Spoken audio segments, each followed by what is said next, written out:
It started with a missing persons report, a 21-year-old tourist vanishing without a trace in one of Los Angeles's most notorious hotels.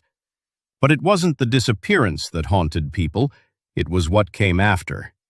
The elevator footage, the rooftop, the water tank, and a mystery that refuses to be buried. Elisa Lam arrived in Los Angeles on January 26, 2013. She was a Canadian student from Vancouver, the daughter of immigrants from Hong Kong, and she had planned this solo trip down the West Coast as a kind of personal journey, a way to shake off the heaviness she'd been carrying. Online, Elisa seemed vibrant. She ran a Tumblr blog called Nouvelle Nouveau, where she posted quotes, fashion pics, and open reflections on her struggles with mental health. She was candid, even raw at times. She'd been diagnosed with bipolar disorder and depression, but she was also full of life, creative and driven. Her final stop on the trip was Los Angeles, and for reasons that still puzzle people, she booked a stay at the Cecil Hotel, a place steeped in dark history. The Cecil wasn't just another downtown building. Since opening in 1927, the hotel had gained an infamous reputation. Serial killers like Richard Ramirez and Jack Unterweger had stayed there. Dozens of suicides and overdoses had been recorded within its walls. Locals called it cursed, but Elisa, like many tourists unaware of the lore, saw a cheap room in a central location. She checked in on January 28th, staying in a shared room on the 5th floor. But after 2 days, her roommates complained to the staff about Elisa's odd behavior, saying she'd leave bizarre notes on their beds, accuse them of stealing, and lock them out. Management moved her to a private room. The next day, Elisa stopped calling her family. That wasn't like her. She'd been in daily contact with her parents throughout the trip. When she failed to check in on January 31st, her parents, David and Elisa Lam, knew something was wrong. They immediately contacted LAPD and flew to Los Angeles. Police began searching the Cecil Hotel that same day. But despite a sweep of the premises, including public areas, hallways, and even the rooftop, they found no sign of Elisa. And then something even stranger happened. Hotel guests started complaining. The water in their rooms had low pressure. It was dark, had a strange taste, and, according to some, an unpleasant smell. A missing Canadian student, a viral elevator video, a body found in a hotel water tank. But what if this wasn't an isolated tragedy, but part of something larger?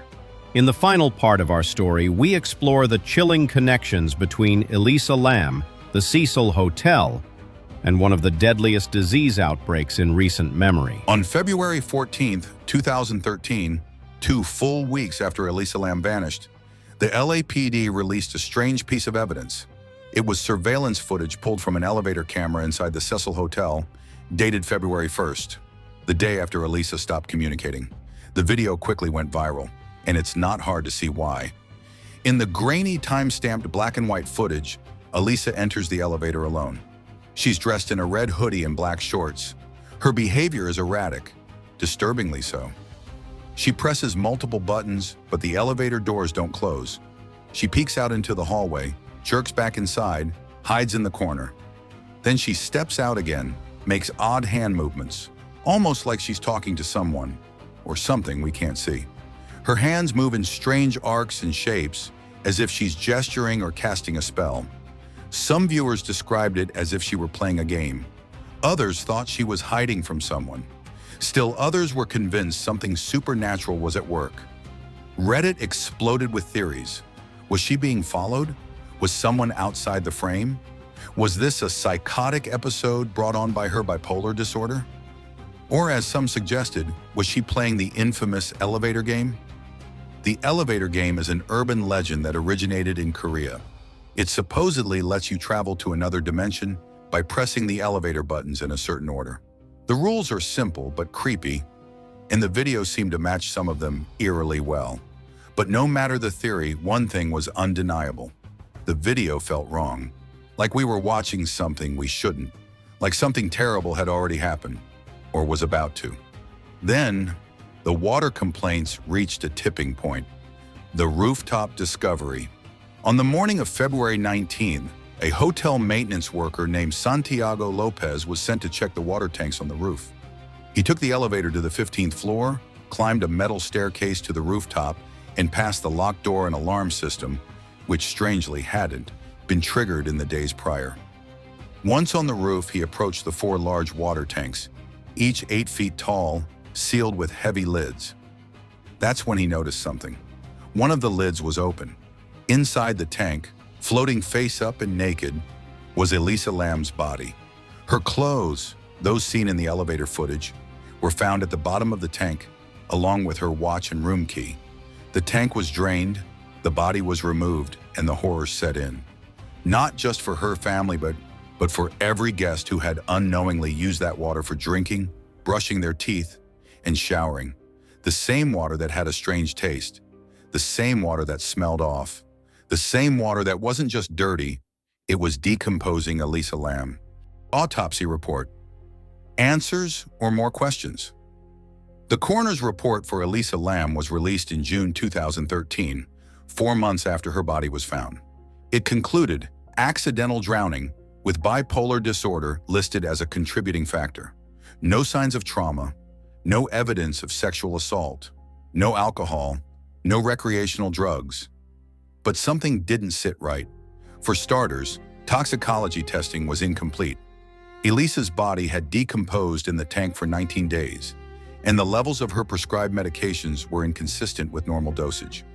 Some wondered, was she not taking her meds properly? Could that have triggered hallucinations or paranoia? Her medications, Wellbutrin, Lamictal, and Seroquel, were for bipolar disorder and depression. And if she'd stopped taking them, experts say that could explain the erratic behavior in the elevator. But others weren't convinced. If she was truly in the middle of a psychotic episode, how did she access the locked rooftop door without triggering alarms, climb the tall water tank, lift a heavy lid, undress, and voluntarily jump in? Close the lid behind her? Some reports say it was open, others closed. It just didn't add up. Inconsistencies in the timeline. The elevator footage was time-stamped, but Reddit sleuths noticed strange skips and speed-ups, suggesting it may have been edited before release. Why would the LAPD edit a public video? Was someone else seen on camera and removed? Was Elisa interacting with someone off-screen we were never allowed to see?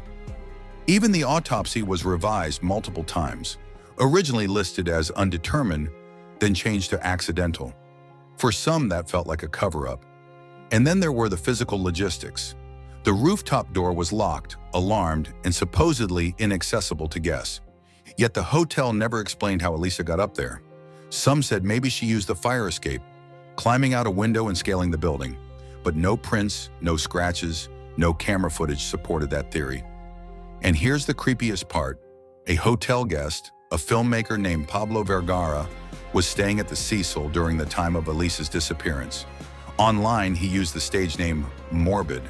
He posted dark music videos and horror-themed art, and soon internet sleuths falsely accused him of involvement. Why? Because one of his videos appeared to be filmed at the Cecil, and he had posted disturbing content. But he wasn't in the country when Elisa died.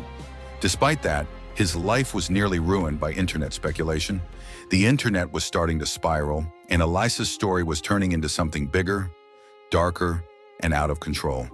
The rise of Reddit mythology. On Reddit, YouTube, and web sleuths forums, Elisa's case became one of the most analyzed internet mysteries of all time. Some theories were plausible, others downright surreal. The elevator game theory. Did Elisa trigger a paranormal portal and lose her mind? Government testing theory. Was she a victim of a mind control experiment gone wrong? Possession theory. Some believed she was under demonic influence. Hotel involvement. Theory, did hotel staff hide something? And then there were the connections that felt too strange to be coincidences. Strange coincidences that fueled conspiracy theories. The internet couldn't stop digging. One of the most bizarre coincidences came from the name of the tuberculosis test used around the time of Elisa's disappearance. It was called Lam Elisa. Yes, Lam Elisa, an acronym for a diagnostic test related to TB. The irony, around the time Elisa vanished, there was a tuberculosis outbreak among the homeless in the Skid Row area of Los Angeles, right where the Cecil Hotel is located. Redditors ran wild. Was Elisa a test subject for experimental medical procedures? Was she carrying a strain of TB? Was this a botched cover-up by authorities? Of course, there's zero official evidence linking Elisa to the outbreak. But the timing, the names, the proximity, it all felt too aligned. The Cecil Hotel's cursed legacy. The deeper you go into the history of the Cecil Hotel, the stranger things get. Since opening in 1924, the Cecil has been tied to at least 16 deaths or suicides. The Night Stalker, Richard Ramirez, who reportedly lived there during his murder spree. Austrian serial killer Jack Unterweger, who also stayed there in the 90s. Countless overdoses, disappearances, and unsolved mysteries. Many online dubbed it Hotel Death. Others believed it was cursed, and Elisa's case only added to the mythos.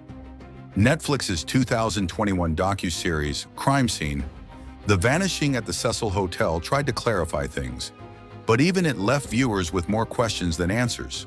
What we know, and what we never will. In the end, no one saw Elisa enter the water tank. No one knows why she went to the roof. There's no proof anyone else was involved. The official ruling, accidental drowning, likely due to a mental health episode. But if that's the truth, it's a painful one, because it means that no one helped her, that she died alone, cold, frightened, in a dark tank just a few feet from safety. And if that's not the truth, then someone got away with murder. Elisa's parents settled a wrongful death lawsuit against the hotel. They never accepted that she simply climbed in on her own. And honestly, can you blame them? Whether Elisa Lam's death was a tragic accident, a criminal act, or something stranger, it remains one of the most haunting mysteries of the internet age. Her final moments are frozen in time, in that elevator, replayed millions of times, a digital ghost trapped in 56 seconds of eerie silence. Elisa Lam wanted adventure, a break from life's pressures, a moment to breathe. She left behind questions we may never answer, and a story that refuses to stay buried.